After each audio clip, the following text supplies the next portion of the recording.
Hello everyone, welcome back to the channel today. We are bringing you a breaking news update that is sending shockwaves across the world.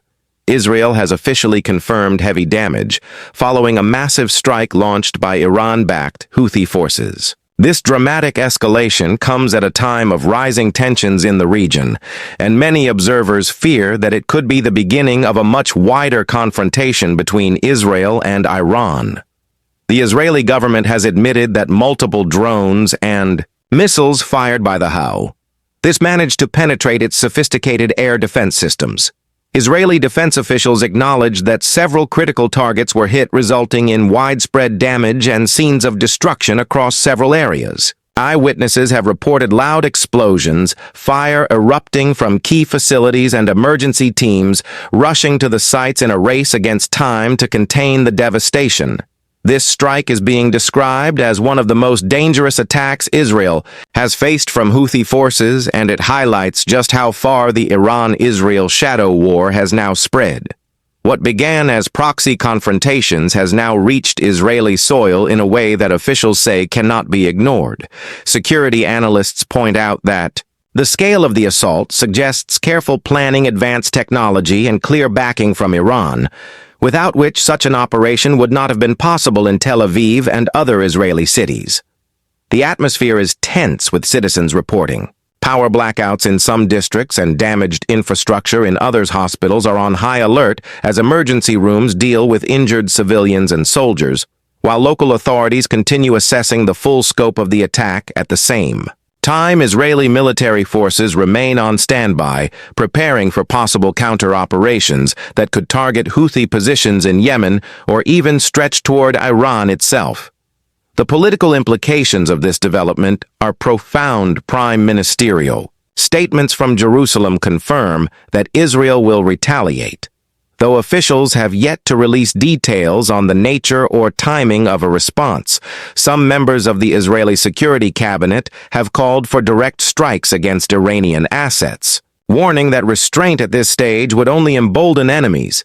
Others argue that calculated and limited retaliation would avoid sparking a full-scale war.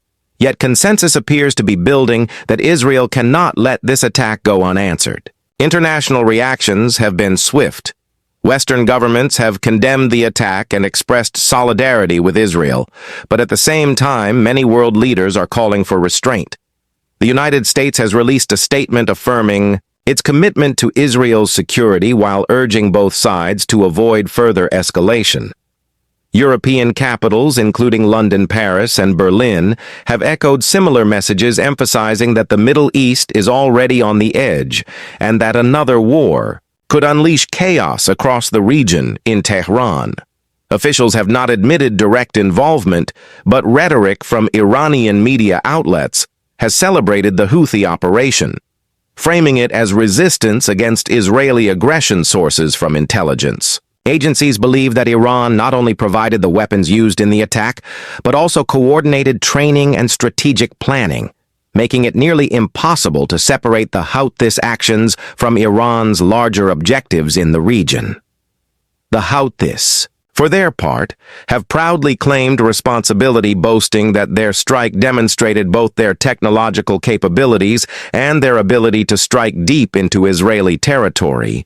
They framed the attack as a response to Israeli actions in Gaza and Lebanon, connecting their narrative to the broader conflict between Israel and Palestinian groups. This messaging is intended to position the Houthis not merely as a local force, but as a regional actor tied to the larger Iranian resistance. Front regional powers are watching with growing alarm. Saudi Arabia and the United Arab Emirates, who have fought bitter wars against the Houthis in Yemen, are concerned that this new dimension of Houthi activity could destabilize the Gulf states. As well, both governments have quietly increased their security measures and opened discussions with Western allies on how to contain the fallout should Israel launch a wider retaliation that pulls in the entire region. Israeli defense forces have been working non-stop since the attack to strengthen their air defense networks across the country. Reports indicate that additional Iron Dome and David Sling systems have been deployed in vulnerable areas with the goal of preventing another successful strike. However, military experts warn that the sheer volume of drones and missiles used by the Houthis shows that Israel will face major challenges in countering future large-scale barrages inside Israel. The civilian population is bracing for the unknown. Families have been advised to keep emergency supplies ready. Shelters are being prepared in major cities, and schools in some regions have been temporarily closed until security officials can assess the situation.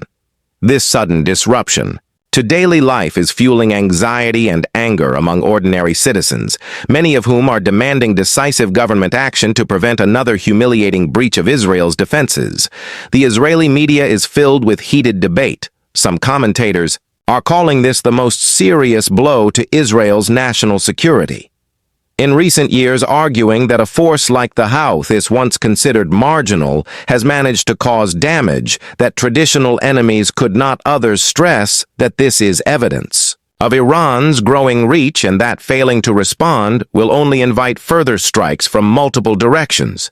Meanwhile, international humanitarian organizations are voicing fears about what comes next if Israel responds with heavy strikes on Yemen or Iran. The human toll could be catastrophic. The United Nations has appealed for de-escalation, warning that millions of civilians in the Middle East are already suffering from conflicts and blockades and cannot withstand another regional war. Yet these appeals may fall on deaf ears as both Israel and Iran appear locked into a cycle of retaliation in Washington, D.C. Policymakers are holding urgent meetings with Israeli officials. The United States has long been committed to Israel's defense, but there are concerns about being drawn into a direct conflict with Iran. American warships are already stationed in the region, and while their presence is meant to deter escalation, it also increases the risk that any confrontation could accidentally involve us. Forces. The Pentagon has said it is monitoring the situation closely and is prepared to act if American assets are threatened. Analysts say this moment could mark a turning point in the broader Iran-Israel confrontation.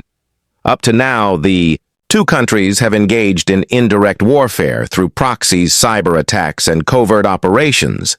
But with Israeli infrastructure now visibly damaged and Israeli leaders vowing revenge, the path toward direct confrontation seems increasingly likely. This possibility is raising alarm not just in the Middle East, but also in Europe, Asia, and beyond. As global markets brace for potential disruption in energy supplies, shipping routes, and financial stability for Iran. The Houthis strike serves multiple purposes. It demonstrates the effectiveness of its regional allies. It pressures Israel militarily and politically, and it sends a message to other regional actors that Iran has the capacity to project power across the Middle East for Israel. However, this is a direct challenge to its reputation as a state capable of defending itself and a test of its deterrence doctrine. Failure to respond decisively risks emboldening enemies across Lebanon, Syria, Gaza, and beyond. The Israeli Air Force is already reported to be preparing contingency plans targeting Houthi bases in Yemen, as well as Iranian facilities across the region. Such strikes would send a clear signal, but they also carry huge risks. Yemen is already in crisis, and Iran has warned repeatedly that any direct attack on its assets would result in immediate retaliation. Military strategists warn that once this cycle begins, it will be extremely difficult to stop. The global community is now on high alert. Energy markets have already reacted. With oil prices rising on fears of instability in the Gulf, investors are watching closely to see if this situation escalates further. Shipping companies have begun to reroute some vessels away from potentially dangerous waters, highlighting the far-reaching impact of this regional conflict for civilians in Israel. The immediate concern is recovery from the damage caused by the Houthi strike. Emergency services are still working around the clock to restore electricity to affected neighborhoods. Repair damaged infrastructure and care for the injured communities hit hardest by the attack are rallying together. But the scars, both physical and psychological, are expected to linger for a long time. As night falls over Israel, the military remains In a heightened state of readiness with fighter jets on standby, air defense systems primed, and ground forces prepared for rapid mobilization, the question hanging over the nation is not if Israel will respond, but when and how severe that response will be. Observers around the world are waiting for the next move, knowing that each decision could either pull the region back from the brink or push it into a new devastating war. This is a pivotal moment in the Iran-Israel confrontation, and the actions taken in the coming days will shape the trajectory of the entire Middle East for years to come. We will continue to bring you updates and analysis as this developing story unfolds. Stay tuned for more breaking coverage as the situation evolves. Qasim, this version is about 1,500 words. Would you like me to double expand it to reach the full 3,000 words by adding more deep context like historical background of